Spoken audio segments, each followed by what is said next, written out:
All right, today we're going to talk about investors, how they think, how they act, and how to sell to them. Stay tuned.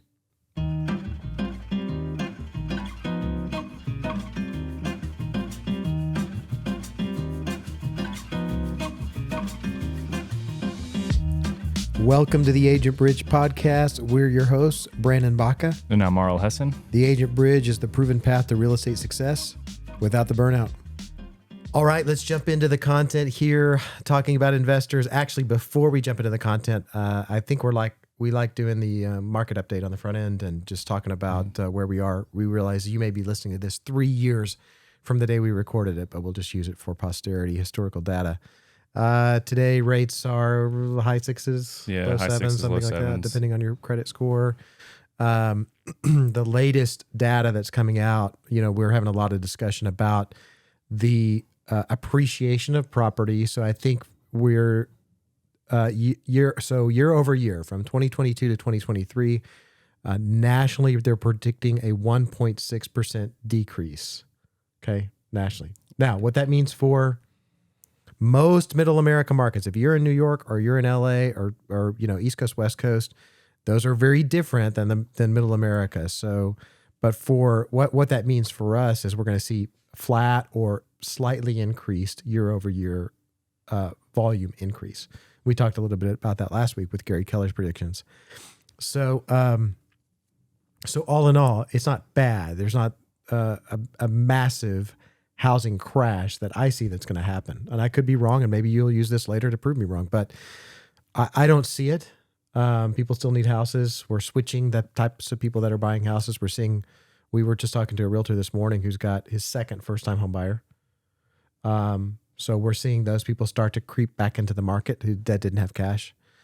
The other thing that we're seeing is pre-pandemic appreciation. So 3 to 3.5% year-over-year appreciation moving forward. So from 2024 on, that's what the predictions are saying right now. So that's normal, right? So we're getting back to normal overall. You're still going to have local variables that are going to affect your volume. So I've always said real estate's local.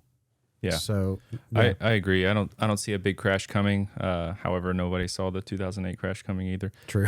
Except for Mark Baum. Mark Baum and Mike Burry. Yeah. So I don't see that. There's just too much demand. But I do think that it might get a little bit worse rate-wise before it gets better. Yeah. But I think so many people need to buy, and there's so many opportunities out there to get the deal that you want. Yeah. That still a good time to buy. We keep saying that, but I think that'll prop us up a bit. Yeah, I think of it just basically we've had this pendulum, so we get way high this way and way high this way, and over time it's kind of settling back to something that's just normal. So you're going to see some slight variation based on market conditions, based on interest rates, but generally speaking, we're going to see property values increase like they always have. If you look at historical data too, like the rates will come back down. You have an opportunity to refinance. So if you can weather the storm with the rates that are out there now, have a good opportunity, and then just refi later. Right. Okay, let's talk about investors. And the reason that we want to talk about this is because this is another buying group that will enter back into the market. And so we need to talk about it and how they act and how they think. And really, because I think a lot of them have been on the sidelines for the past couple of years, other than selling properties. A lot of them have sold, liquidated assets, things like that. But a lot of investors have sat on the sidelines and not bought properties for flips or for buy and holds because the competition was too stiff. Yeah, definitely. I only sold during this period. I didn't acquire any new properties during the pandemic era of real estate. So right. I think that's generally kind of the thought process now. However, if you have cash, great time. Yeah. And how long have you been investing? We bought our first property in 2003. Oh, wow. Okay. That's a long time. That's like 20 years. Okay. So we've got an experienced investor here to talk about, the thought process of buying. I wanted to go through a few definitions. So if you're a new agent, listen up. I want you to hear what these terms and definitions are, just so you can understand in the future conversation. Number one is just generally an investor. So this is a person or organization that puts money into financial schemes. Scheme's a strong word. I don't love the scheme word. Let's back into off that. Financial opportunities. That's even worse. Properties with the expectation of achieving profit. So basically, an investor is buying properties in order to make a profit. Wholesalers kind of get a bad rap in this business. Wholesalers are basically people who are buying a property as cheap as they can and turning around and selling that to someone else. So they're basically monetizing their phone work, right? Basically, Exactly. A lot of times they'll hand, they've got inside sales agents or people that are basically phone jockeys working the phone, trying to scare up real estate deals. And then let's say hey, I found this one. They're willing to take $100,000. Let's see if we can find an investor to buy it for 120. Yeah, not all the time, but a lot of times it's, distressed situations. So that's why they get a bad rap. They're supposedly preying on people who are in rough situations. That's not always the case. I mean, sometimes they just find a deal and someone's not aware of what their property's worth. But again, that seems like you're taking advantage of someone. But anyway, they generally do get a bad rap for some reason, and there's a lot of good wholesalers out there. Right. The other one is ROI, return on investment. Basically, this is so we throw that word around a lot in investment scenarios or in real estate. Basically, it's what am I going to make for the money that I'm spending? So if I spend, $100 and I make $10, then my return on investment was $10, right? So it's like that sort of spending money to make money, or the anyway. So yeah, basically the return on investment. So you've spent money on something and then you're making money back on the money you've spent. You want to take the next one? Yeah, cash on cash returns. So all the cash that you invested in a property versus how much you're going to make off the property in cash reflected as a ratio. Right. The next one, cash flow. You want to take that one? Just the flow of cash in and out of a property, right? So if I'm going to put a monthly amount of cash of $1,000 into a property, and the property's bringing in cash flow of $1,050, then that's the cash flow in and out of a property. That's a net positive cash flow in that scenario. Right. And then the other one is just cap rate, which is I think cap rate is a fancy ROI. I know there's a lot more math that goes into it. I think a lot of realtors maybe get too deep into cap rates, but if I'm understanding cap rate correctly, and correct me if I'm wrong, it is your gross ROI on a property as a ratio to how much the property is currently worth. Right. Yeah. Okay. Cool. All right. So when you're working with investors, and this is, in real estate, what you're going to see is as we progress into a more normalized market, people coming out of the woodwork to invest. And this is where, we've talked about before, you need to have buyer's consultation so that people understand how to buy. I've had so many people who have posed themselves as investors, even though they hadn't bought any houses yet, or they're just dipping their toe in it and they really don't know what it's about. And they will waste a lot of your time, people who say they're investors. So that doesn't mean if they haven't bought a property that they're not a potential investor, but you need to have a consultation to make sure everybody's head is screwed on straight for what's about to happen in an investment scenario.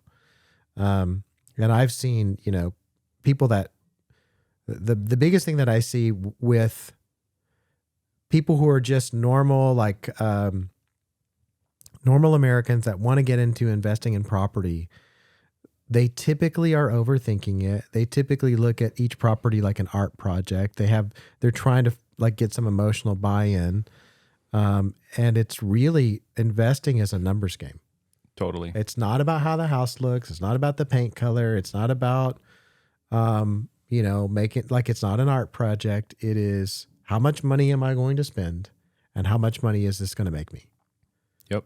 And so you've got to deal with that preconceived notion as people are getting into it. And the other thing is I see a lot of people who are initial investors not moving fast enough. So a lot of times they have to burn 2 or 3 offers to finally get it. Yeah. The first question I would ask anyone that claims, that's harsh, but anyone that says that their intention is to be an investor in a deal that you're working with them as a real estate agent. First thing I would ask is, what's your investment strategy? And if they can't explain that to you, then you guys need to sit down and have a frank conversation about what their goals are, because everybody does this differently. Right. Some people go strictly by the book. They look at cash on cash return and all these other things we just talked about. Some people have a specific investment strategy that works for them. Mine is not popular. Yeah. I don't look at any of those, I don't look at cash on cash return. I don't look at any of that stuff. Not strictly speaking. I'm not out to obtain like a certain ROI, or like I just want to break even on any property and bank on appreciation. Right. So I want the money coming in to cover my expenses, net zero, maybe lose a little bit of money. I'm okay with that. If I can float it, and over the long haul, I will keep the property for 10 years and then dump it when I feel like the time's right. It is a unusual, because I think people are generally there. A lot of the investors that I talk to are generally there.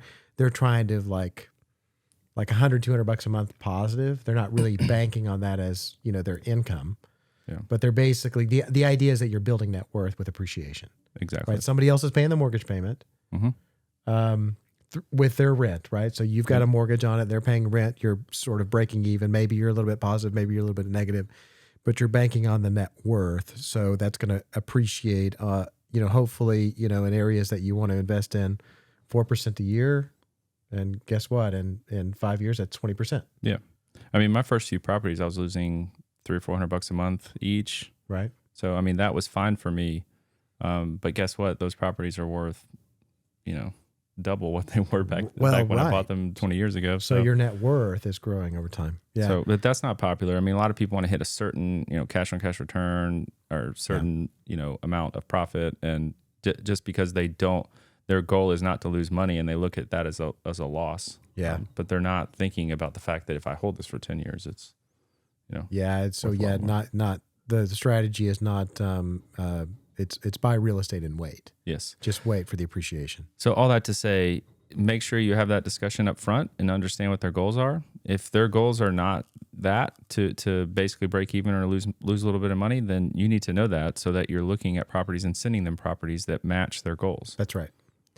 The other thing is just they need to have an understanding of how much things cost in a house, like to fix, like repairs, upgrades, contractors that can help them. Maybe you can, you have a bench of contractors that they can leverage.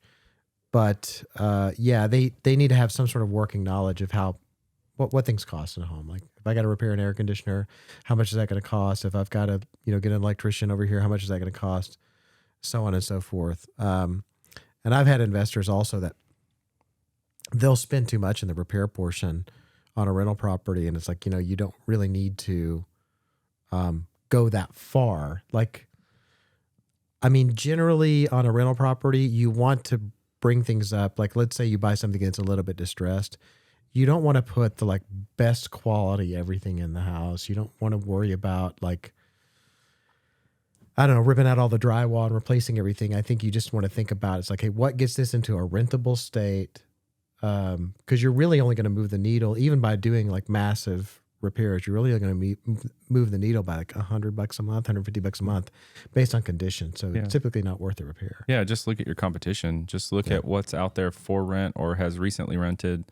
Check pictures and then go see a few properties that are available to rent and see what your competition looks like and match that. Maybe slightly outdo them in some cases if you really want to charge a premium for some reason. But I would just match my competition as far as finishes, condition of the property, conditions.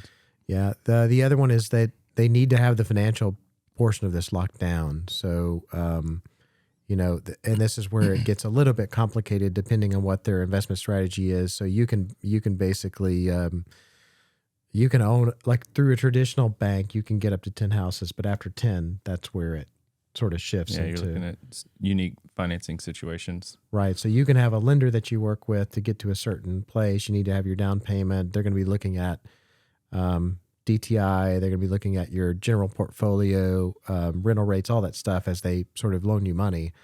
But the investor needs to understand what their financial strategy is going into this. Yeah, who they're going to use. Yeah, most of the time once you hit that, 5, 6, 7 home number, you're starting to look at unique investors anyway. Yeah, that's very true. Bank statement loans or somebody who's just going to keep it portfolio, or someone that's just looking to invest in property and he's taking a portion of the returns or something like that. Right. The other thing, if you're an agent and you're looking to work with investors, this is what they want to see. Number one, they want to be able to you need to know what an investor is looking for. And we just talked about that. Like, what's their strategy for investing? How much money they're going to want to make for the money that they're spending, and what's their mortgage. Like, you need to understand all of that stuff, like what their strategy is. So again, that initial buyer consultation is going to be critical for you to understand the strategy. And also, when you're asking those questions, that way you can deliver the properties. And this is a strategy that I would take if someone was an investor. And this wasn't to be mean. It was just sort of getting someone in the sort of right mental state, or them understanding. So basically, I would say once we kind of had an agreement of what they were looking for, I could typically source a property in a week or two. Based on what it's like. Hey, what do you want your ROI to be generally, or your cap rate, or whatever the case may be.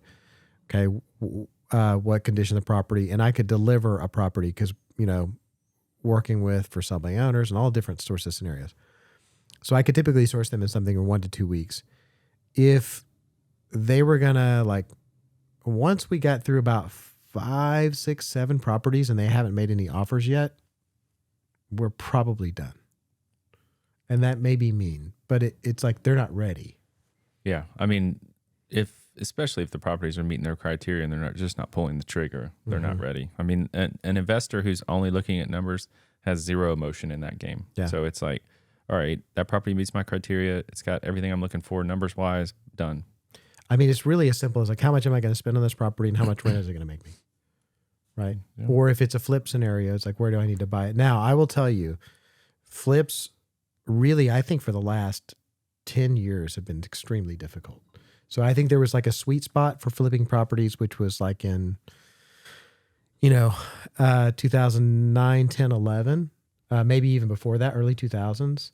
It's getting more and more difficult as the inventory or selling inventories become more limited because you just have more home buyers out there in the marketplace. So flipping houses has become more difficult because of how much building costs are and how much the people want for the property. Yeah, during the jingle mail period where properties were distressed, and for those of you who don't know, like people just started mailing in keys after the financial crisis of 2008.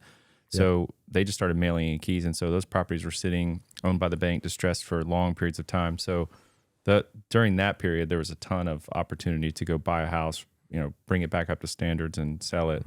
It's just not out there as much anymore because the property acquisition cost is higher. But there are opportunities everywhere, but they're just more difficult to find.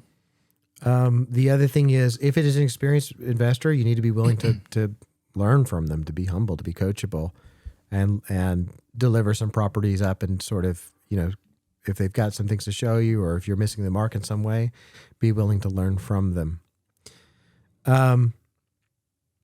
The other thing is basically what I call packaging an investment property for an investor.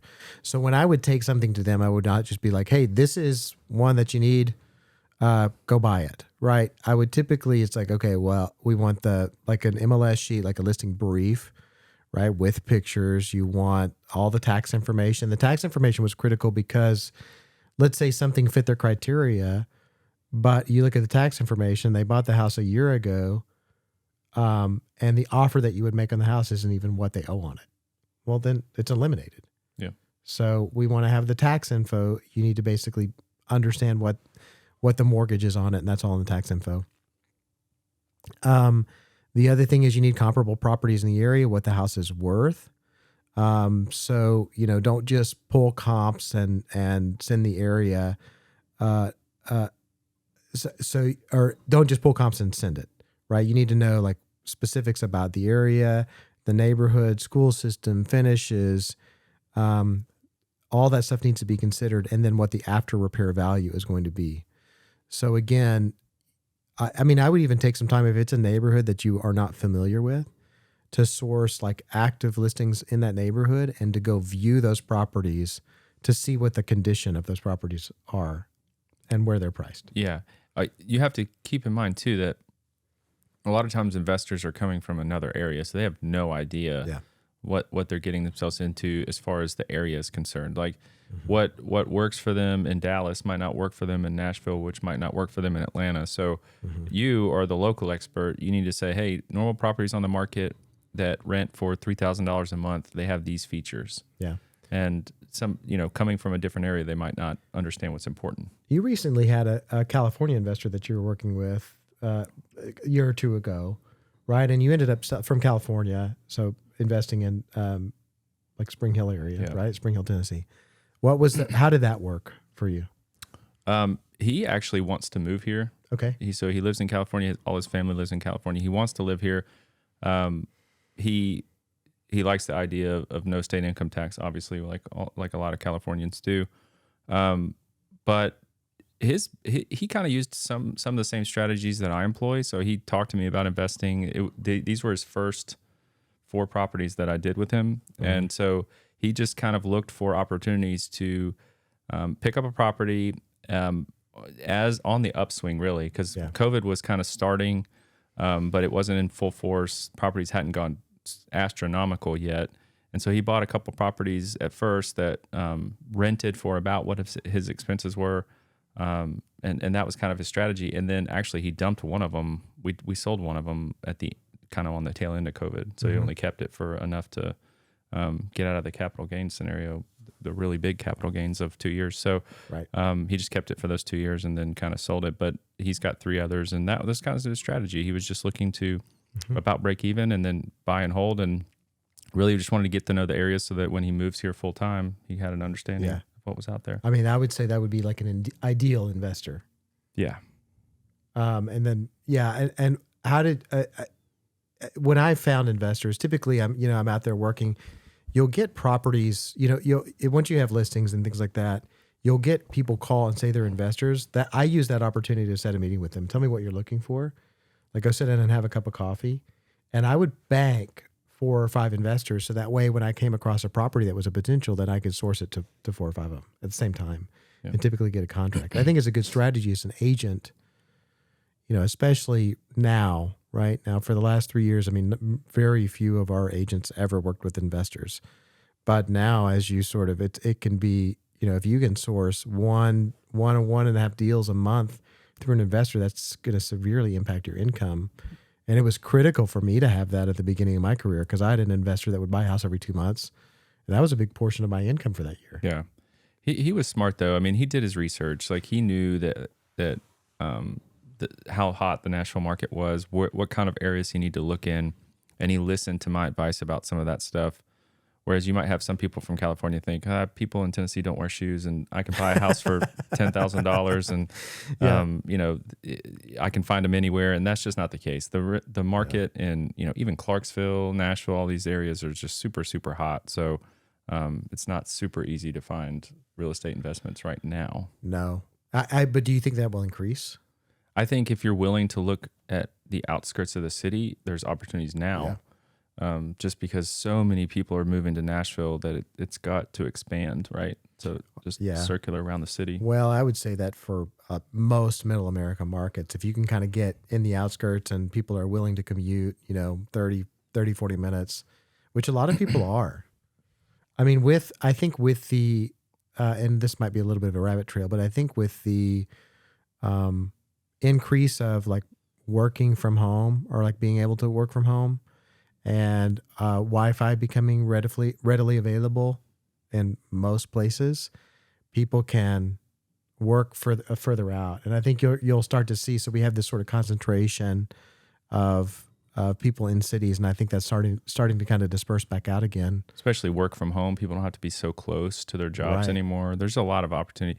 And so also keep in, like, another thing too is like, this works for every city. Yeah. Go into the city, and some are worse than others. Like, you can't go in Atlanta and do this. It's overpopulated already. But go into a city that's on the up and up and find their loop. Every city has a loop. Right. Nashville has 840. Yep. Buy homes along that loop. Right. Everybody has to use it to get to the main thoroughfare up to their city. as soon as 840 was built, we were buying out in Fairview, we were buying out in Murfreesboro, we were buying out all these towns that kind of hugged that 840 loop for us in Nashville. Right. And sure enough, we wait 10 years and they are heavily appreciated. It's crazy. Yeah. That's a really good strategy is find the loop and invest out there. But yeah, I don't know. There's some sense like where I think we'll see the resurgence of small towns as Wi-Fi becomes, more widespread. I mean, obviously, we look at a market like Chattanooga. They call that gig city. Chattanooga is like, it had fastest internet per capita or something. Yeah, it's crazy. If they only had an airport, no offense, Chattanooga. I mean, you do have an airport, but it's pretty small. For prop planes. Yeah. Right. But, you'll see a lot of, I think, those outskirts cities that are, 45 minutes or an hour outside of the major metropolitan area start to see a resurgence there. Yeah, even Tullahoma, I forget the little quote that they have out there. My sister lives out there. Mm-hmm. I forget the quote they have, but it's something like it was the first city of a certain population size, and they're a little bit smaller, to have gig internet available to everyone. So really? It was just, it's just random, just Tullahoma. I love Tullahoma. Yeah. It's a cool place. Yeah, it's super cool. And it's, growing, and just, that's an example though. Like when I'm from Nashville originally, nobody talked about Tullahoma, Manchester, Spring Hill, Columbia, any of these. Columbia's got Mule Day. Mm-hmm. That's true. Well, I mean, I grew up small town Sherman, Texas, right? And I've seen even over the last 10 years and really very recently, an increase in population, and they've got some, Texas Instruments has announced a new development there, like a $6 billion facility. So you're going to see that increase, and it's interesting how it's starting to spread back out again. Yeah. So I mean that's what I would say is like an investment properties.